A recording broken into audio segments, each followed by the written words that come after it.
नमस्कार दोस्तों, कार्तिक महात्म्य 14वां अध्याय।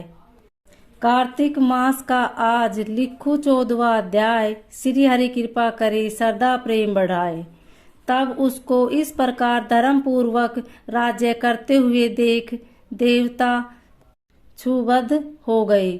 उन्होंने देवादिदेव शंकर का मन में स्मरण करना आरंभ किया।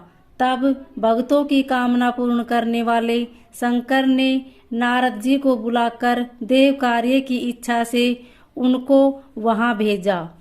शुंभ भक्त नारद शिव की आज्ञा से देवपुरी में गए। इंद्रादि सभी देवता व्याकुल हो शीघ्रता से उठ नारद जी को उत्कंठा भरी दृष्टि से देखने लगे।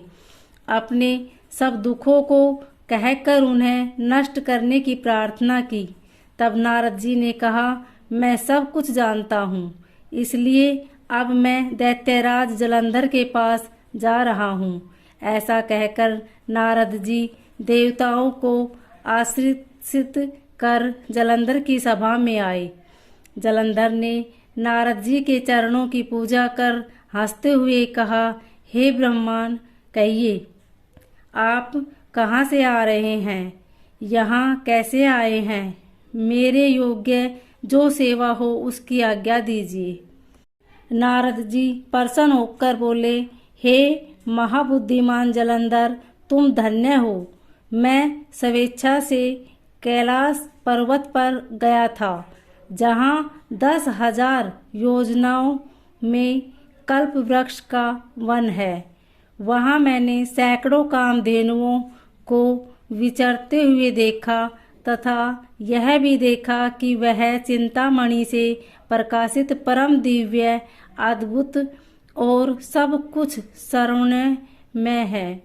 मैंने वहाँ पार्वती के साथ स्थित शंकर जी को भी देखा, जो सवांग सुंदर गौर वर्ण त्रिनेत्र और मस्तक पर चंद्रमा धारण किए हुए हैं।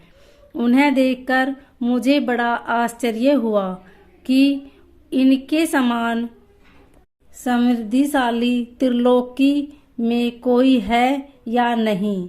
हे दैत्येंद्र, उसी समय मुझे तुम्हारी समृद्धि का स्मरण हो आया और उसे देखने की इच्छा से ही मैं तुम्हारे पास चला आया हूँ। यह सुन जलंधर को बड़ा हर्ष हुआ। उसने नारद जी को अपनी सब समृद्धि दिखला दी।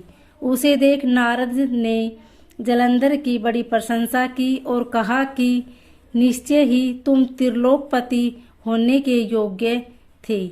ब्रह्मा जी का हंस युक्त विमान तुम ले आए हो और भूलोक, पाताल और पृथ्वी पर जितने भी रत्नादि हैं, सब तुम्हारे ही तो हैं। ऐरावत, उच्च, सवा, घोड़ा, कल्प वृक्ष और कुबेर की निधि भी तुम्हारे पास है।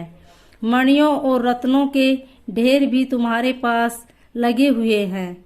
इससे मैं बड़ा प्रसन्न हूँ, परंतु तुम्हारे पास कोई स्त्री रत्न नहीं है।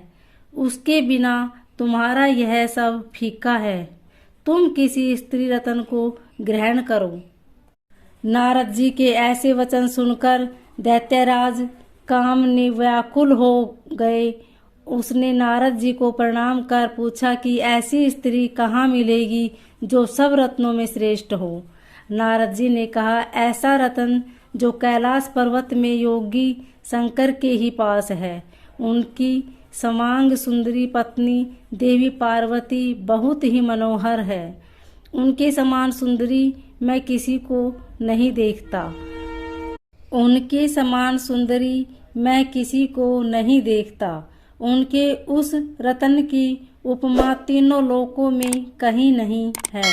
देवर्षि उस दैत्य से ऐसा कहकर देव कार्य करने की इच्छा से आकाश मार्ग में चले गए। बोलिए श्री हरि विष्णु।